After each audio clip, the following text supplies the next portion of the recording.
Donald, and good evening, everybody. Well, yesterday was the State of Union speech given by Trump in the USA. More on that later in the programme, and the approval ratings he got from the speech. Some of you might really be very, very surprised. But what has really taken my eye today and made my blood boil is the announcement by Chief Constable Anthony Bangham, and he's the Chief Constable for the West Mercia area, but he's also on the National Police Chiefs Council and a spokesman for them.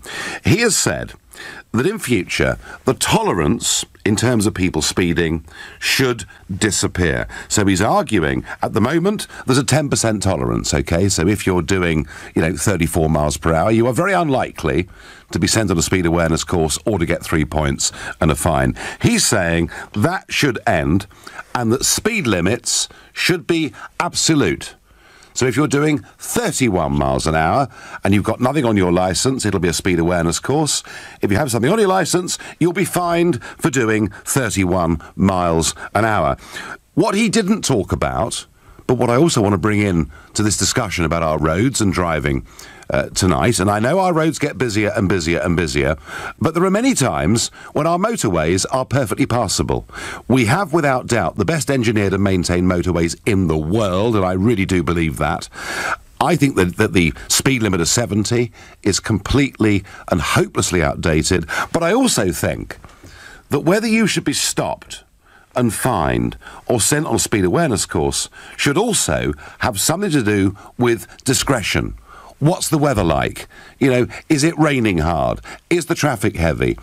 Because frankly, when I got stopped doing 36 miles an hour at 1:43 in the morning, going into a Buckinghamshire village and got my 3 points, I thought, frankly, it was ludicrous at that time of the day. I was done by a speed camera, but I do think discretion, particularly on our motorways, discretion makes sense. And yet, we have the police taking us in this direction. So I'm going to ask you, would you be in favour of penalising motorists who were caught going 1 mile an hour above the speed limit?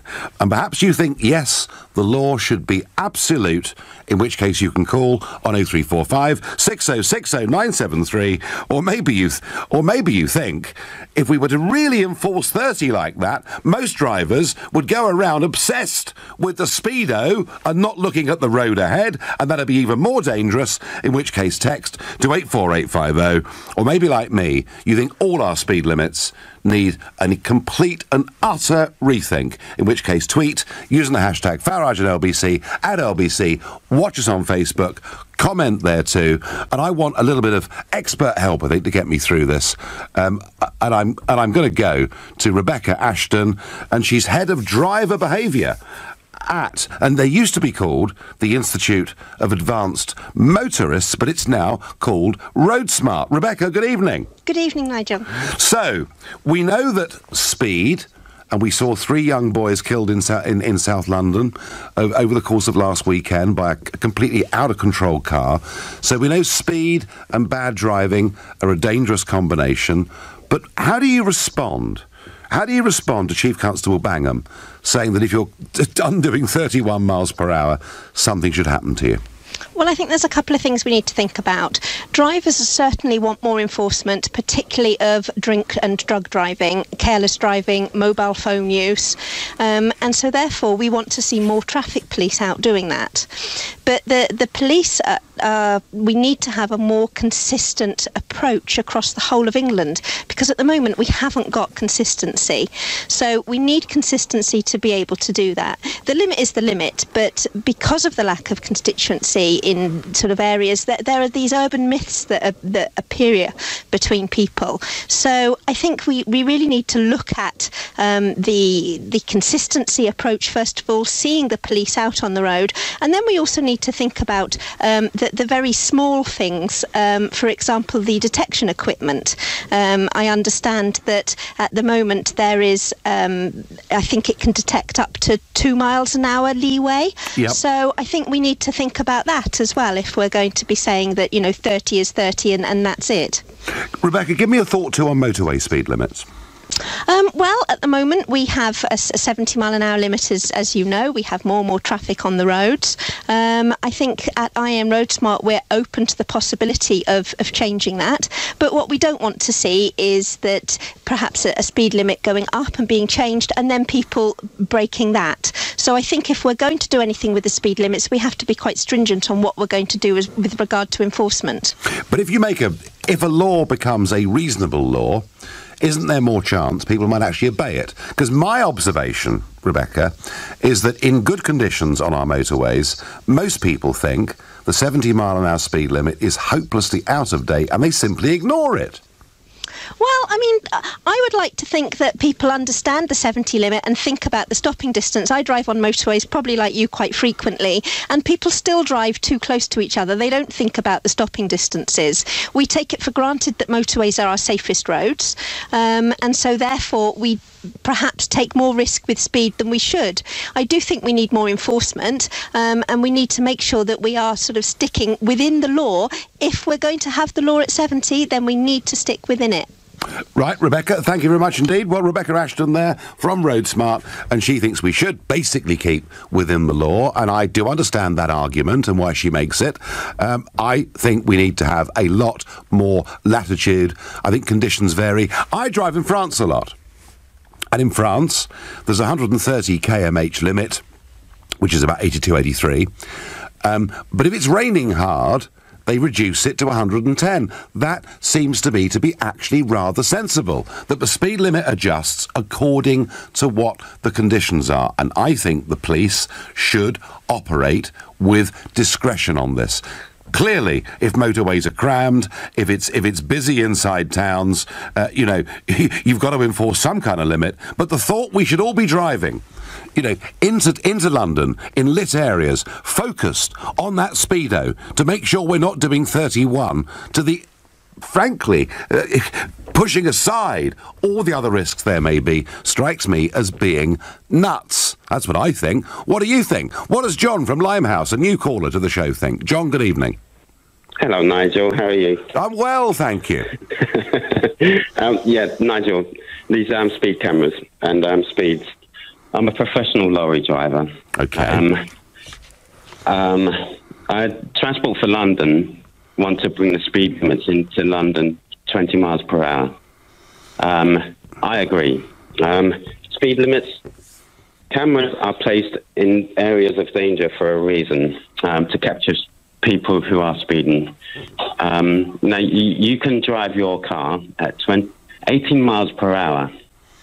If you impact a child at 18 miles per hour, you can kill that child with internal injuries.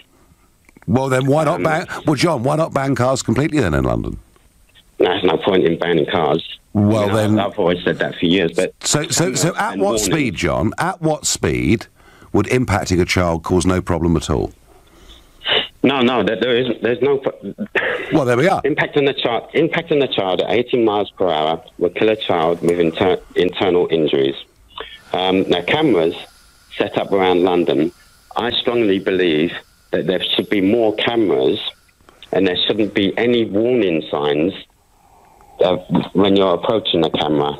Right, so we're driving along, there's no warning sign, we see the camera at the last minute and we slam our foot on the brakes. Is that good for road safety? No, of course it isn't, because if somebody keeps their safe distance behind you, then they're not going to pay a shin to the back of you.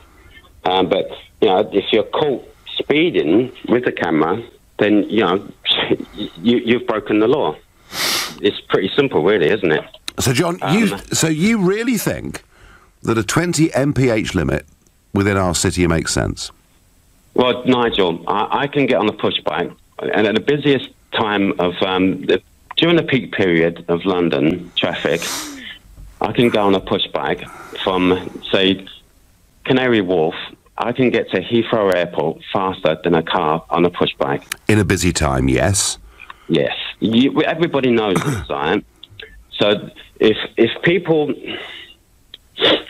keep to a sensible speed, Transport for London has studied this for a lot of years now. Well, they want to bring the speed limits down to 20 miles per hour. I'm quite suspicious of experts, John, I've got to tell you, but rather like Michael Gove. But John, okay, If the argument is that around school time or whatever it is, we need to reduce speed because there's a genuine risk to kids running about roads and all. Do you know what? I'm happy to buy into that. What I'm not happy to buy into is that at 2 o'clock in the morning, driving into London, we should observe a 20-mile-an-hour limit. Yeah, but Nigel, London is a busy place. We all know it is. You know it is. Central London, 24 hours a day is busy. You know, all of these Uber drivers, for example, they're picking up fares every day and every night of the week. People are wandering the streets of London 24 hours a day. It doesn't make any sense to bring in times. Oh, by the way, my wife is a big fan of yours. OK, very good. We'll give her my love. John, I just don't agree with you. I think the law needs to have discretion. I think the French motorways point a sensible way forward on this. As I say, they have well, as you well know as a lorry driver, for cars, it's 130 km/h in reasonable conditions. It's 110 when it's wet or icy and dangerous. And I just do not, John, I just can't buy into the fact that you should be done doing 22 miles per hour if this new rule comes in at 2 o'clock in the morning on a pretty big road coming into London. How else are people going to learn? You can do these speed awareness courses, all right? I've done one, yeah. Yeah, I've done one myself, all right? But at the end of the day, people will still get in their cars and, perhaps, through lack of concentration, they're still going to speed. Or some people will be stupid enough to carry on with the same old habits they had in the first place and continue speeding. And John, lastly, can I ask you, as somebody that does a lot of miles, how many miles a year do you drive? Oh, bless me. I don't know, maybe 3,000 kilometres a week. OK, that's a lot of driving. Yeah, it is. Yeah. It's a lot. So in English, that's about 2,000 miles, isn't it? I mean, it's a lot of driving. Yeah. And you obviously spend a lot of time on the motorways. Do you think the 70 mph limit makes sense in the modern day? For cars, no, I really don't. But with speed limits on motorways, I think there should be more training made available for car drivers. Because there's none, is there? Well, I mean, I'm speaking as a lorry driver. Yeah. I drive my car on the motorways, of course, as well. Yeah. But there should be more training for motorways. Motorways are the safest roads in the country. Yes, stats prove that. That's right. Yeah, yeah. But there should be more training made available to them. John, I thank you for calling. And John says more flexibility for cars on motorways. He actually believes the speed limit in central London and big cities should come down to 24 hours a day. I fundamentally disagree with him, but we had a polite conversation. You're listening to the Nigel Farage Show. Exclusive in LBC. It's now 7:16. Well, as a police chief constable says, all tolerance should end. Anybody caught doing 31 miles per hour should be in for a penalty of some kind. I'm asking you whether you think that is right. And the concept of 20 mph zones in town centres has come up already. Darren on Facebook says 20 mph in town centres makes good sense. Hugh says fining people for doing 1 mile over the limit is crazy. In Edinburgh, there are 20 mph limits all over, and it's a complete joke. Much of the city's come to a halt, and pollution levels are skyrocketing. All you're doing is looking at the speedo instead of looking at the road. Hugh, absolutely the point that I'm making, which strikes me is very much more dangerous. Now, Brighton and Hove in East Sussex, the first Green Council in this country, they introduced a 20 mph zone within Brighton, not just during the busy times of the day, but during the night as well. And it actually reached the point of farce where the Sussex police decided they simply weren't going to enforce the bylaw that had been brought in. And I'm going to go and make this argument again, that I think rules and laws like this need to be exercised with discretion. The police should use discretion. The law is the law, you may argue. I would think we need a bit more flexibility from it. That's how I feel about this. Ellie is a new caller from Croydon. Good evening, Ellie. Hi, Nigel. So, if you're doing 31, Ellie, tomorrow morning, should you be stopped? No, I agree with the vast majority of what you said. I mean, I often question the accuracy of my own speedo, let alone the accuracy of the equipment they've got measuring my speed. I mean, we've got we've got a few on the way to where I live. We've got a few cameras set up at the moment that are monitoring speed for potential speed cameras to be put in. So that flashes up whatever speed you're doing. I know on my speedo, yes, I'll be speeding. It will be a 30. I'll be doing 40. Hands up, I'm awful for it. But then the camera will register that I'm doing 34. So am I doing 34? Am I doing 40? Well, if that can't even give me an accurate speed, how can the police? Well, Ellie, I think you'll find that most manufacturers agree that their speedos are accurate to within 7%. All right? And my argument is, Ellie, if on that road where you naughty woman, are driving at 40, because it's 3:30 in the morning, and apart from the odd fox, there's nobody out there, which is why this law needs discretion. But the point is, if the limit was 30, you would be looking at your blooming speedo. Yeah, absolutely. And for every moment feeling resentful at how ridiculous this law was. Oh, completely, absolutely. Like there's nothing worse at the moment being on a 40 road with somebody going slowly in front of you. That kind of makes you that's a really annoying situation to be in. And I think slow drivers are really dangerous. Ellie, you and I are in exactly the same camp on this. Whether we're a minority or majority, I don't know. But I'm like you. I want to get on with life.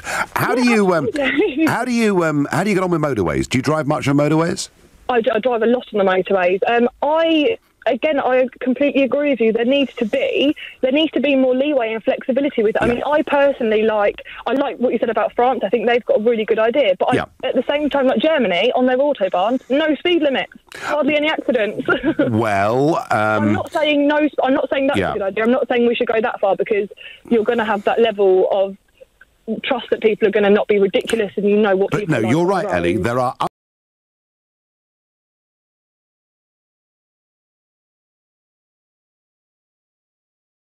Suddenly it's coming past at 150 miles an hour, and me being really irresponsible and not as environmentally friendly as I should be, think, wow, that looks like fun.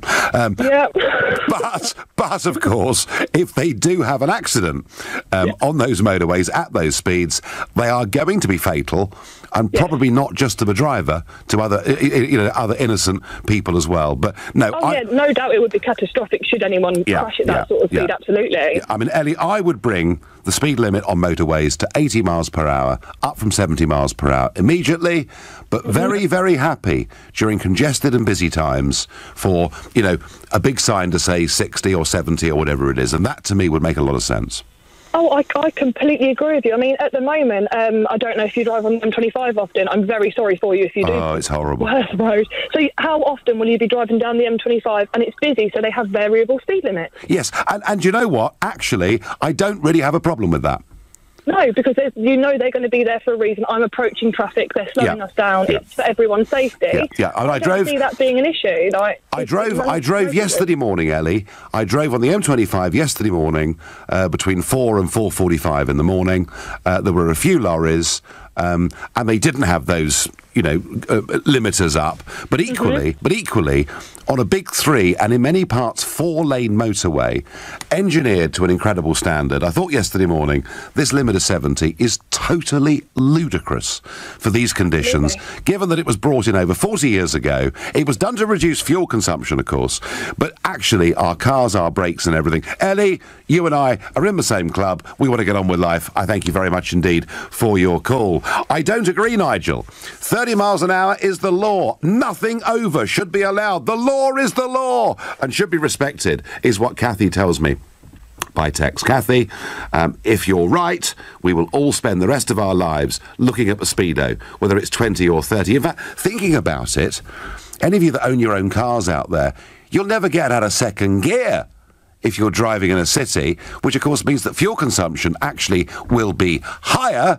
and pollution will be worse. But perhaps no one thought about that as we move into this new age of Puritanism, where everything is to be banned, fun is not to be had, and nobody can break the law in any way at all. Gosh, what fun it's going to be for my kids as they grow older. Phil is a new caller from Coventry. Good evening, Phil.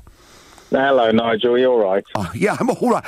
Phil, all I'm asking for, and by the way, I'm not being irresponsible. I'm not arguing for people to go bombing round, in towns and cities at 8 o'clock in the morning. I'm just saying there needs to be some flexibility. And I'm worried, Phil, we'll all be obsessed with our Speedos. I think most of the points you've made are pretty spot on. You've stolen my thunder a little bit. I was ringing in to say I'm actually a test driver. For quite a big car company here in Coventry. Well, Phil, I haven't stolen your thunder. I'm a pure amateur, just stabbing in the dark. So come on. You stole my thunder. Come on. You as an expert, the listeners will ignore everything I've said, as they generally do, and they're going to listen to you as an expert. Oh, we'll see. You did mention the speedos on cars, and that manufacturers claim their speedos are within a certain percent accurate. Yeah. Well, as part of my test, when we do a lot of the tests on the test tracks, we have to do them at an exact speed, and we can't trust the speedos. We have to actually compare the speedos to GPS to see how far out the speedos are. And I can tell you that the vast majority of speedos in cars are not accurate, and you could find yourself speeding quite easily without knowing that you're speeding, especially by 1 or 2 mile an hour. So to say that you should be done for doing 1 or 2 mile an hour over the limit is just ridiculous. Even if you just change the height of your seat in your car, that changes your angle at how you're looking at the speedo, and it could look like a different speed to someone who's a bit shorter sat in the same car. Yeah. So, Phil, what would you estimate, on a bad day with certain models of car, and I won't ask you who you work for, obviously, otherwise they'll sack you, but what would you estimate that percentage variance could be? I've seen cars that are almost 15%. Wow. Yeah, now that's a rarity. I would say the majority of cars are probably 5 to 6% out. Okay. But I have seen them as bad as 15%. Okay. So basically, this chief constable is trying to make us all obsessed with speedos that aren't right anyway, that will take our attention and focus off the road and what's ahead. I mean, the chap's really lost his marbles, hasn't he? I think you've got it spot on, yeah. Right, very, very good. Phil, thank you. First time caller to the show. Thank you for your expertise. Thank you. And I hope that nobody at work recognises your voice tomorrow morning. So Phil there, a test driver for a big car company, saying 5 to 6% inaccuracy is pretty standard. I used the figure up to 7 earlier on in the show, but he's also saying it can be as much as 15%. And that's on brand new motor cars, let alone old motor cars. Simon is calling from Rugeley and Staffs. Good evening, Simon. Good evening, Nigel. I just wanted to add to the conversation that training plays a big part of it, because speed and safety are very much mutually exclusive. You can absolutely have a fast, safe driver, and you can absolutely have a slow, dangerous driver. So I don't think beating people into submission with more fines or anything is the solution. Once again, it should be education rather than punishment. Yes, accidents, Simon, are caused by human error. And your point about speed's a very good one, because actually the safest place to drive in this country still is on the motorways, isn't it?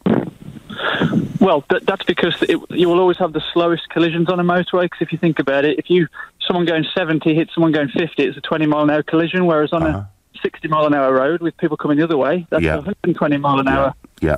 No, that's... So it's a massive... So that's why it's the most safe road. Yeah, no, that makes a lot of sense. So, Simon, what would you say?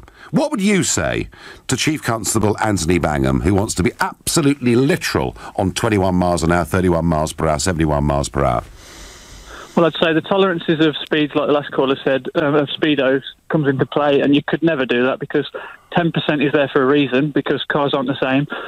With the motorways, I would absolutely go 70, 80, 90 for the lanes, because it's close to what people do anyway. Oh, what exactly? And they are the safest roads, so there's no problem putting it up a bit, especially with modern tech. So that's what I'd say. No, Simon, I'm with you, and we are actually ignoring this motorway speed limit of 70 in good conditions. And there's an old saying, isn't there, that if laws become enemies of men, men become enemies of laws. Thank you, Simon. You're listening to the Nigel Farage Show, exclusively on LBC. It's now 7:30. We're talking speed limits, and should they be literal? Should you, at 31 mph and a 30, be subject to a fine or a police awareness course? But, lots going on in Westminster today. Theo Usherwood, our political editor, joining us. Theo, fill us in on Westminster news. Bring us up to speed, as it were. Nigel, it has been a very, very busy day. Theresa May, the Prime Minister, of course, has been in China banging the drum for British business, meeting leaders there, well, political leaders as well as business leaders. So it was left to her deputy, David Lidington, the Europhile Europe Minister, former Europe Minister and now Cabinet Office Minister, to stand in. And he faced Emily Thornberry, the Shadow Foreign Secretary, who had the better of him in the first exchanges. Thank you, Mr. Speaker. Let me start by welcoming the Minister back to his role deputising for the Prime Minister.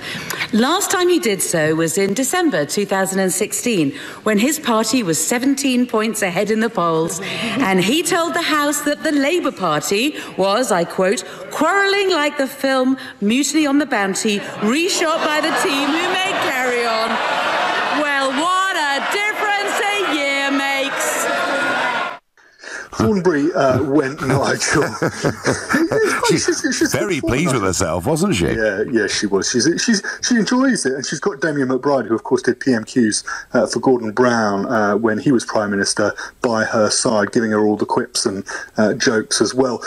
She concentrated not just on Tory turmoil, but on the issue of votes for 16, because of course Labour very keen to get those teenagers voting, and they think it could be especially important in constituencies where they could come through and obviously go on to be students as well. So that was the focus. It was then over to David Lidington. He actually did quite well. And then, however, there was this slip-up when he made this remark towards Miss Thornberry. The situation we have here, Mr. Speaker, with the national voting age at 18 is one that is followed by 26 out of the 27 other members of the European Union, by the United States, Canada, New Zealand and Australia. Unless she is going to denounce all of those countries as somehow inadequate to her own particular standards, then quite honestly, Mr. Speaker, I wish she ought to grow up and try and treat this subject with a greater degree of seriousness. That was literally, Nigel, the last thing that Mr. Lidington said, but he was slapped down by Theresa May's spokesman, who said that the Prime Minister would not have used the phrase "grow up" had she been in the House of Commons instead of her deputy. And of course, a lot of the focus today has been on this so-called impact assessment. And I think, I don't know what your reading of it would be, but this was a real bazooka in the armoury of the Remainers, these so-called impact assessments. But yesterday, Steve Baker really did put on a show in the House of Commons and denounced, the economic forecasters, all those who said that it was going to be doom and gloom if we left the European Union. And now the government's feeling much more confident today and actually said that it would be prepared to release the full statements because, of course, the full assessments, because, of course, it was only a draft that came out yesterday. Mr. Baker, for his part, was unapologetic. I have relied on arguments which I have made for many years in this House, for the whole period that I have been here, whether in this chamber or in the Treasury Select Committee, and I certainly do not resile from what I've said. My honourable friend for Dover picked up on the theme about uncertainty. The point here is not to rubbish all analysis. It is to do what I suggested at the end of my remarks yesterday. It is to ensure that we have a healthy scepticism in this chamber for reports, for analysis of economics. To give you an idea, Nigel, about where the balance of power is in the Conservative Party between Leavers and Remainers, Philip Lee, who is a junior Justice Minister, said that the government needed to listen to those impact assessments and take on board what they had to say, and was immediately hauled in front of the Chief Whip, Julian Smith, to have his wrist slapped and told that in the future he should keep his views to himself. Why don't they just split, Theo? I mean, they're almost like two different parties melded into one, really, aren't they? Yes, and then finally the drama today, and from what I understand he has still resigned, was the Department for International Development Minister, Lord Bates. He had resigned before, of course, to walk from Buenos Aires to Rio de Janeiro, former Home Office Minister, but then he went into DFID, and he was 2 minutes late. Bless him, he was 2 minutes late to answer a question in the House of Lords, and he thought it was such a bad sin that he needed to walk again. Good Lord. Well, I must say, the idea of somebody in the House of Lords resigning on principle is a very good one. Well done, Lord Bates. I hope about 500 more follow him very, very quickly. Theo, thank you very much for the roundup. Back to speeding. Nigel, look at the technology in car brakes now. The speed limits were introduced when cars were very basic. The whole speed limit system needs to be updated to bring it into the modern age, says Dave in Lowestoft. And Dave, I absolutely agree with that, which does not mean we want people driving quickly around schools in the morning and the afternoons and all the rest of it. And the other big event that took place yesterday, of course, was Donald Trump had his first State of the Union speech. He was delivering a message of unity, a speech that lasted an astonishing 1 hour and 20 minutes. The president, of course, took credit for a growing economy, but his ultimate message was to bring America together. All of us together as one team, one people, and one American family can do anything. We all share the same home, the same heart, the same destiny, and the same great American flag. There has never been a better time to start living the American dream. So to every citizen watching at home tonight, no matter where you've been or where you've come from, this is your time. If you work hard, if you believe in yourself, if you believe in America, then you can dream anything. You can be anything. And together, we can achieve absolutely anything. That is kind of positive, upbeat stuff, isn't it? And the response to it in America is pretty astonishing. A CBS News poll said among speech watchers, 75% approved, and asked whether the policies that had been heard will help you. 54% said yes. Only 14% thought Trump's policies would hurt them. The rest didn't know. So suddenly, this president, who has had to endure a lot of abuse, suddenly he's breaking into new territory. And I have had the feeling all the way through that there was a lot more to Trump than maybe what people first saw on the surface. And you may well say to me, Nigel, how on earth can he, of all people, speak in a way about bringing people together? But you know what? He's doing it, and the polls say people really, really like it.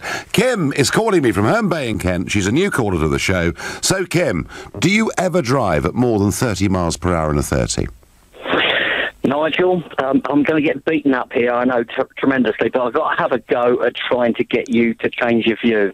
Go on, then. You are asking turkeys to vote for Christmas, Nigel, with this. Right, well, I'm quite good at that, but go on. Nobody in the world is going to want this policy to be implemented. But I've got to say to you, Nigel, you mentioned about the policy on the French roads. It only applies to the motorways, whereby rainy weather and good weather, there's a variance in them. We have that in the UK in the sense that variable speed limits. I must be the only driver on the road at times that is complying with these things. Yes, I am a driver trainer. I'm a professional driver. I teach and help other people to obtain different licenses and things like that. So, of course, I do, yes. I mean, I used to participate in speed awareness courses, and people always used to say at the end of it, when they were feeling relaxed, going back towards the end, "Well, but you don't always drive like this." Of course I bloody well do. But it's much more difficult to drive legally than it is just to go tear-assing down the road.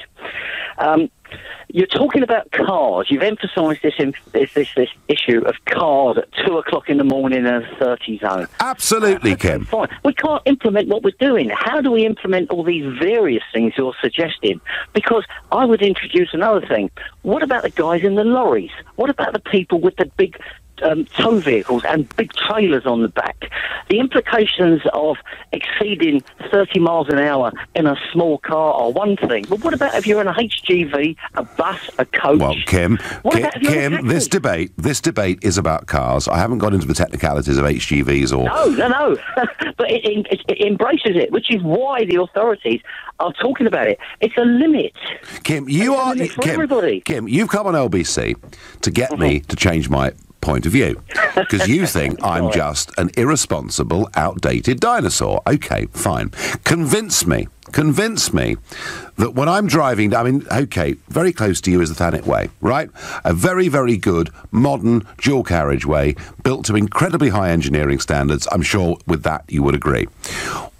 Why on earth, if I'm driving down there at 2 o'clock in the morning and there's literally nothing on the road, should I stick to 70 miles an hour or 60 miles an hour, depending which bit I'm on?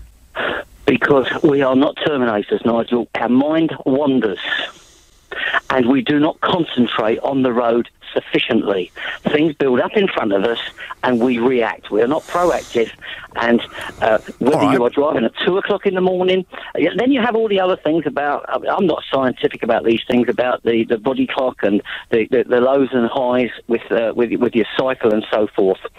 But hang on, Kim. You'll ban me driving at night next. You'll ban me driving at night next. No, not at all. People work. Look at the lorry drivers. But they're regulated in the sense that they have a tachograph in there to sort of watch what they're doing with their speeds, although you have to ask yourself, and you know, Kent, you see people going in these big trucks at enormous speeds, well in excess of the speed limit, so you have to ask how much that's enforced.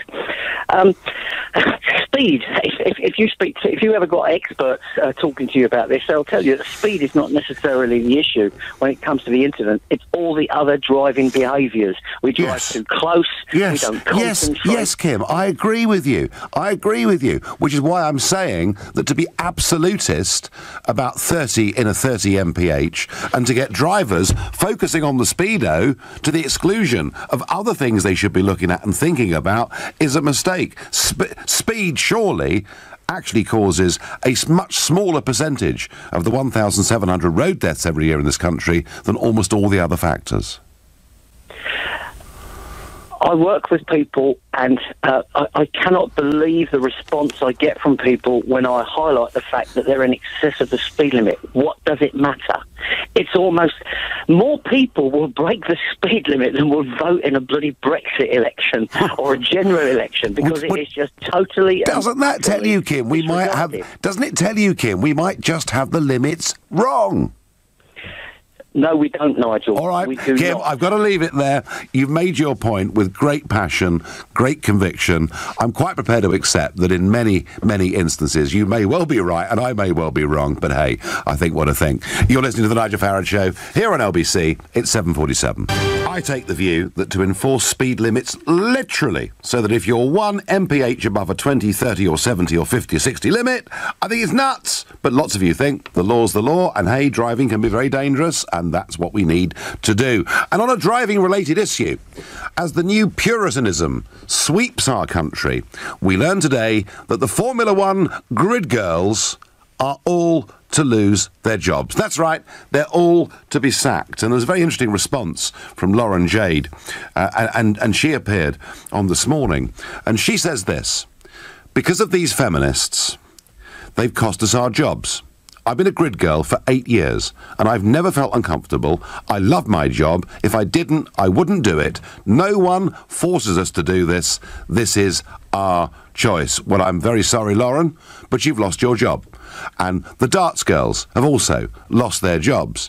And all of this because a handful of drunken, excessive city people behave loutishly at a stag dinner. And because of that, we are to tell thousands of women that they are going to lose their jobs. Nobody can be pretty. No doubt pretty women will be banned from adverts in future, and Oliver Cromwell will be back in charge of the country. It is madness in my view. But back to speed limits and how they should be applied. Lucy is a new caller from Redditch in Worcestershire. Lucy, good evening. Hi, my brother was actually killed by a speeding driver in a hit and run 3 years ago. Was he a pedestrian or a driver? Or he was a pedestrian. The driver was speeding really excessively at 93 miles an hour in a 40 mile an hour zone. Oh gosh. But sort of giving out the message that going at 1 or 2 miles over is okay actually undermines the fact that speeding is illegal. You know, 30 miles is the limit because That's what a life can be saved at. If you're hit at 30 miles, you've got a good chance of surviving. As soon as you start creeping up, even a mile or two, it gets harder, and it just undermines the message. You know, we're so kind of lackadaisical about speeding in this country. It's not seen as an offence, and it is. It takes lives. It destroyed my family. Well, Lucy, that's an horrendous story, but clearly somebody doing 93 miles per hour in a 40, we're talking about a whole different thing here. In today's society, we all want to get somewhere fast, and we're not sort of caring for others. You know, a mile or two, just slow down, think about other people using the road. If it takes you 5 minutes longer on the journey, does it really matter if people are safe? Let me give you, Lucy, and you know, what happened to your brother was, I mean, clearly criminal, appalling, awful behaviour, and I'm very, very sorry. But let me give you a counter-argument in terms of safety. I was hit by a car. I was hit by a car in November 1985.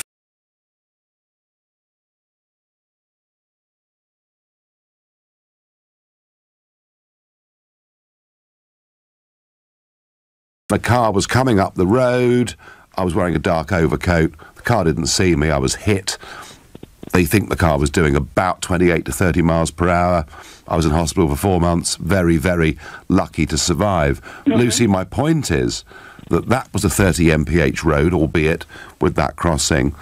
If drivers on that road were so obsessed with looking at their speedo that they weren't looking for pedestrians going across the road, I worry that obsessing with the speedo, because we enforce this limit literally, will mean more people get hit, Lucy. I don't go over the speed limit, and I don't look at my speedometer all the time. I don't know why people act like it's so difficult to how would you know, Lucy? Within the speed limit. Because, you know, I've never ever been fined, I've never been caught, I've never had a problem. It's, you know, 30 miles is the upper limit. Just stay within it. Why is it so hard? Why does everybody act like, oh my God, you're asking the world of me just to obey the law? You know, if it was your loved one that was killed, it would be very different.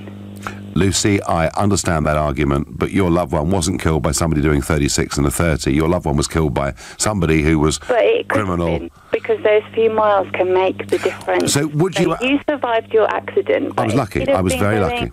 Yeah. 5 or 10 miles more. Yeah. No. You might not have. No, Lucy, I do know that. I understand that. I'm very fortunate to have, you know, I still suffer from it every single day, but I got through it. I'm alive. And I was very, very fortunate. Would you, Lucy, approve, and many other callers and texters tonight would you approve of bringing a limit down to 20 in built-up areas? Certainly in certain areas, yeah. I mean, you do see it now around schools and so on at certain times. That's sensible. But I think that there's a massive debate here on how we look at speeding as a crime. You know, sentencing on it isn't tough enough. Sentencing on death by dangerous driving isn't tough enough. But that's a different thing, Lucy, isn't it? That is a different thing. The whole view in society to when you get in a car and how you drive and what speed you go at, we just don't take it seriously enough, full stop. OK, Lucy, thank you for coming on and telling us your very sad story. Gary from Dartford is very cynical. He says, this is a move to raise more revenue from motorists. Well, that wouldn't surprise me at all. Why not look abroad? Nowhere else in Europe are there so many speed cameras as in the UK. Germany have often parts of motorways without any limit at all, and it's safer to drive there than it is here. Well, I don't know about that. I mean, one thing for certain, road deaths in this country are about a third of what they are in France. We have done remarkable work in bringing down road deaths, which 30, 40 years ago was 7,000 a year. It's now down to 1,700 a year. So big progress. My last caller tonight is Alex, another new caller to the show from Fleet in Hampshire. Alex, time is tight. Hi, Nigel. Yeah, good to talk to you, mate. I just thought I'd shed a bit of light from a police perspective. I'm an ex-police officer, and I used to do specialised speed enforcement. And we, as police officers, could do people in a 30 at 31. There's no regulation on us that we couldn't do that today. Yep. So this 10% really, I think, applies more to cameras than police officers. Mm-hmm. If I saw, you know, a clear road in the early hours of the morning, someone doing 34, 35 miles an hour, there's no way I would have pulled them over. I use my common sense. But a camera won't. And this is where the problem is. If all the cameras are locked to 30, and like you say, you don't look down, you're doing 31, boom, 3 points, bang, there's a fine for you. Your insurance goes up for years. You know, and this is what bothers me. And the police officers on the road have been reduced so much over the years. It's very rare you've got police officers doing speed enforcement anymore. It's all cameras now. Yeah, and Alex, I hate cameras, and you've made the point beautifully. There's a total lack of discretion, and you as a police officer use discretion. Alex, I am sorry that we're out of time. I'd like to have done a lot more with you about motorways and all the rest of it. But as it is, we have run out of time. Thank you for a great debate and at times a very emotional debate. You've been listening to the Nigel Farage Show here on LBC. I'm back tomorrow night at 7. At 10 o'clock tonight, it's Ian Collins. But up next, it's Clive Bull. Nigel, thank you.